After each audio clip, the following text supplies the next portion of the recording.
morning, empowered living community. And look who's here, Regina. Hey, Paul. Hey, everybody. And you are in Vegas? In Viva Las Vegas this morning. Oh, that is awesome. Awesome. Awesome.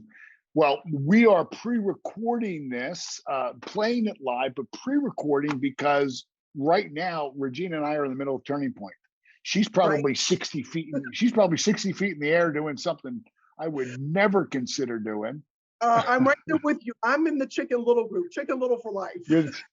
Yeah. So while all of you are enjoying this, Regina and I are in Atlanta at Turning Point with sweaty palms. Right.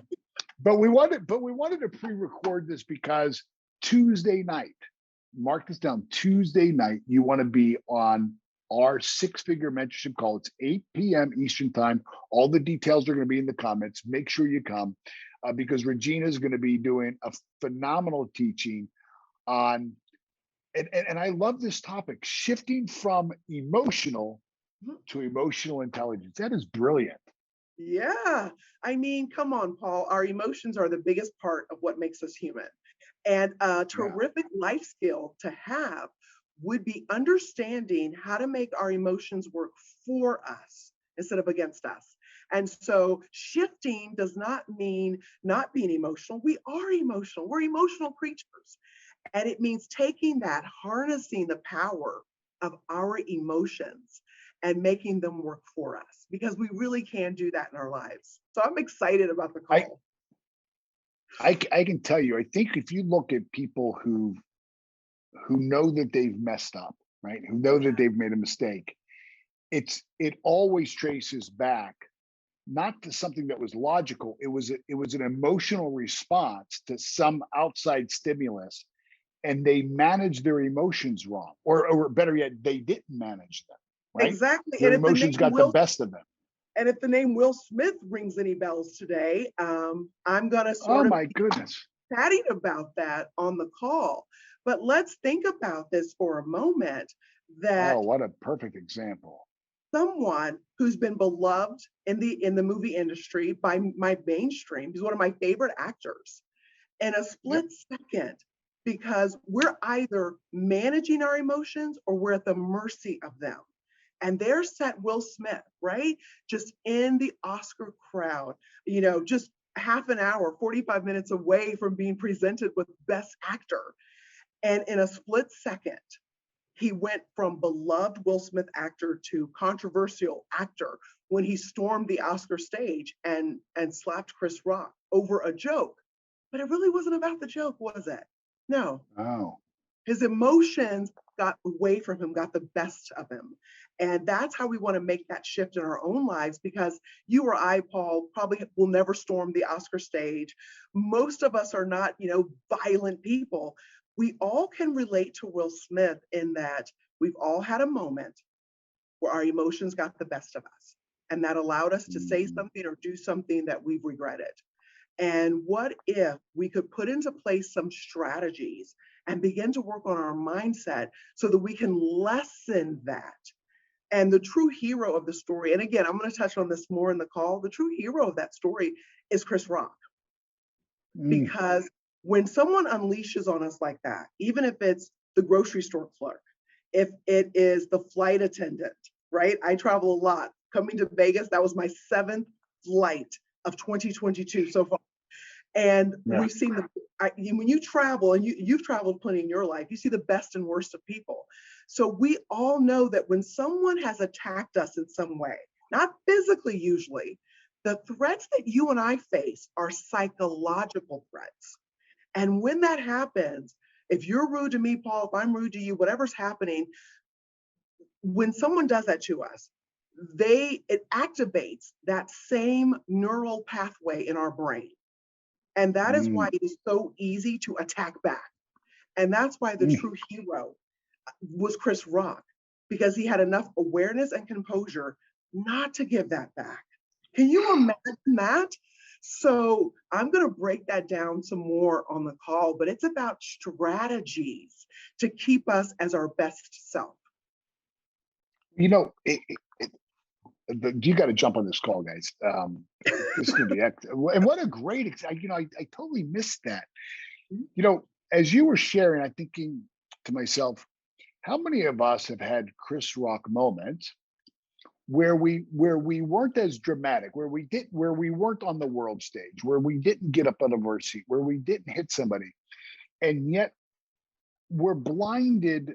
We've got a blind spot where we did react emotionally, and because we lack emotional intelligence, we don't even know that we've done it. And That's that's right. why I think that's why the power of just the assessment itself, My gosh. just because how do you, like, you don't know if you don't know. I can remember being with Les Brown, and he said, the worst thing about bad breath is you don't know you have it.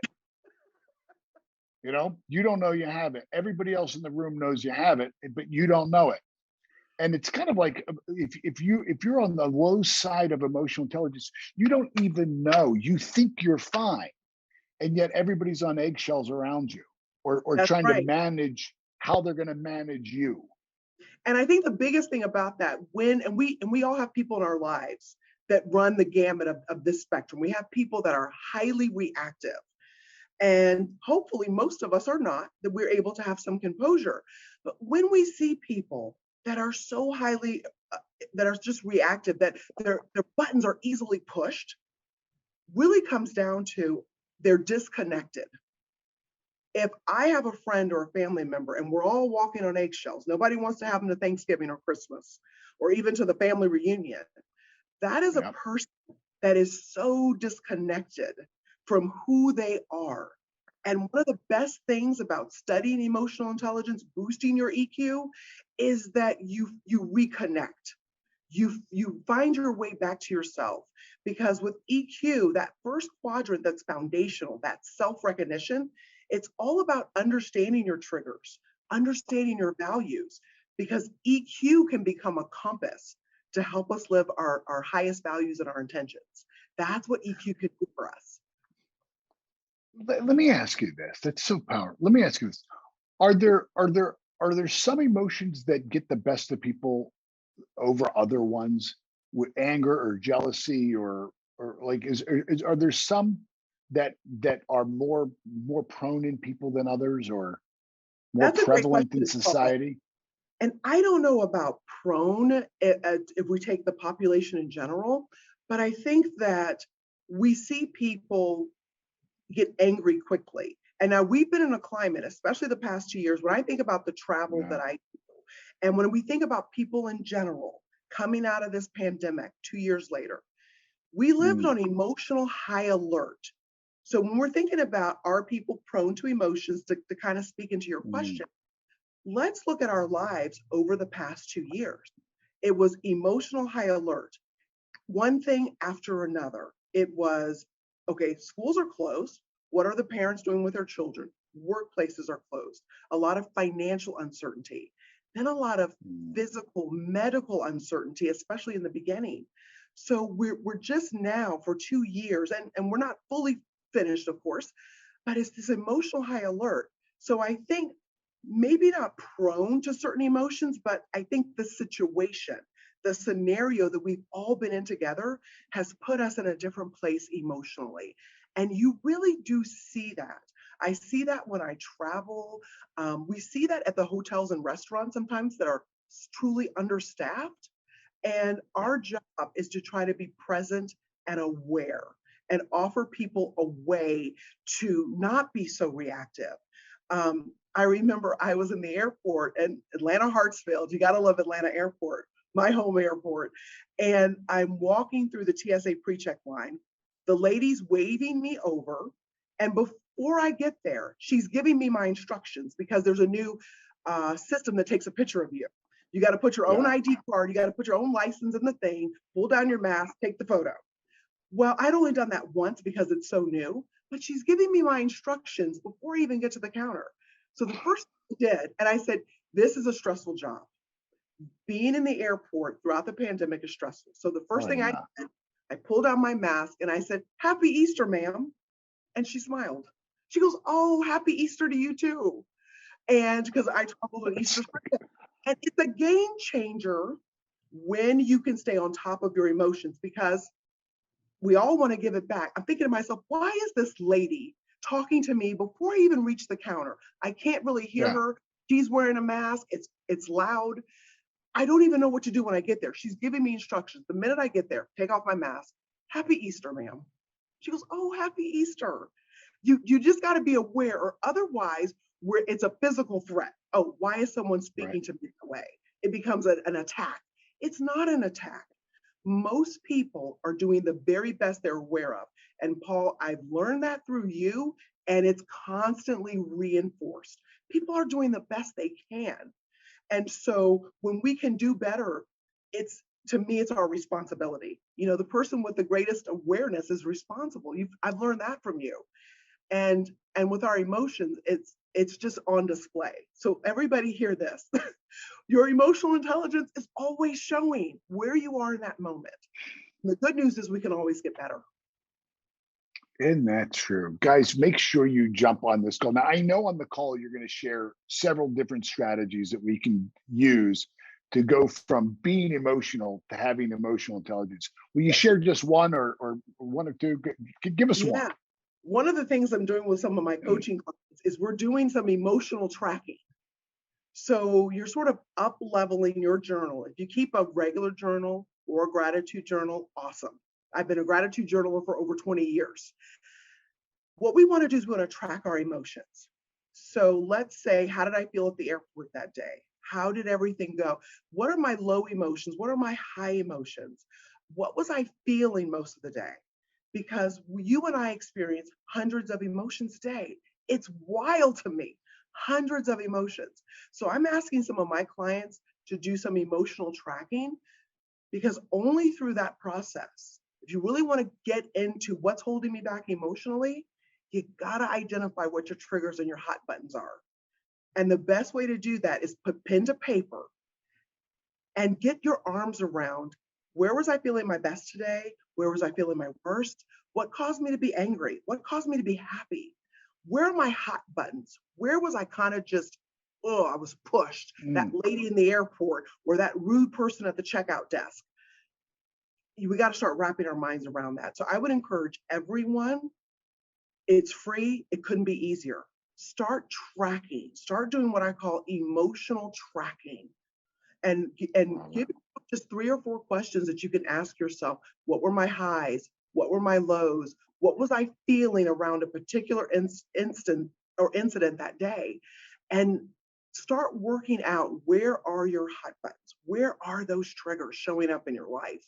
And I'm telling you, 30 days, 60 days, 90 days could really be an eye-opening process. So that's one of the strategies that I'm doing now with some clients. That's a brilliant, I grew up in a violent home. Um, the home of my upbringing wasn't safe. It wasn't safe physically. It wasn't safe, certainly emotionally, with lots of verbal abuse with it. And I was a self-described rageaholic. People who know me kind of find it hard to believe, but I wasn't a really nice person when I was younger. I had a really hot temper. Now it was kind of a long fuse, but when it went, it went, and it was violent. And over the years, that was one of the very first things I had to really get under control, was just rage. And part of that was me learning those triggers, was because um, there were situations, there were people, there were things that would lead to, right. And Absolutely. and this is and and this is the exact kind of, I guess I was kind of an unconscious competent, because I started making mental notes of, Mm-hmm. okay, I know where this is going to lead. And so I kind of developed this philosophy, as I don't go as often and I don't stay as long, right? I don't go as often to certain people and I don't stay as long with other people, because I know, and I realized there's certain times with people, my conversations are, the sky is blue, kitty cats meow, puppy dogs bark, Yep. water is wet, and I don't want to go any further, because I really need to manage me. And it is about, at first I thought I was trying to manage other people, Isn't that interesting how the ego works, right? And then I realized, no, this is all about me managing me and knowing what makes me tick and what makes me blow. Exactly. EQ is an inside out job. That's why the first side, we start with ourselves. And that foundational is that self-awareness. It's exactly what you just described. What is it? What is making me come unglued? Where do I unleash on people? How do I? Does it take a long time? Are there certain people? Are there certain environments? Understanding that. And then that boundaries piece. There are people, Paul, I'm the same as you. There are some people I will not be in your space for very long.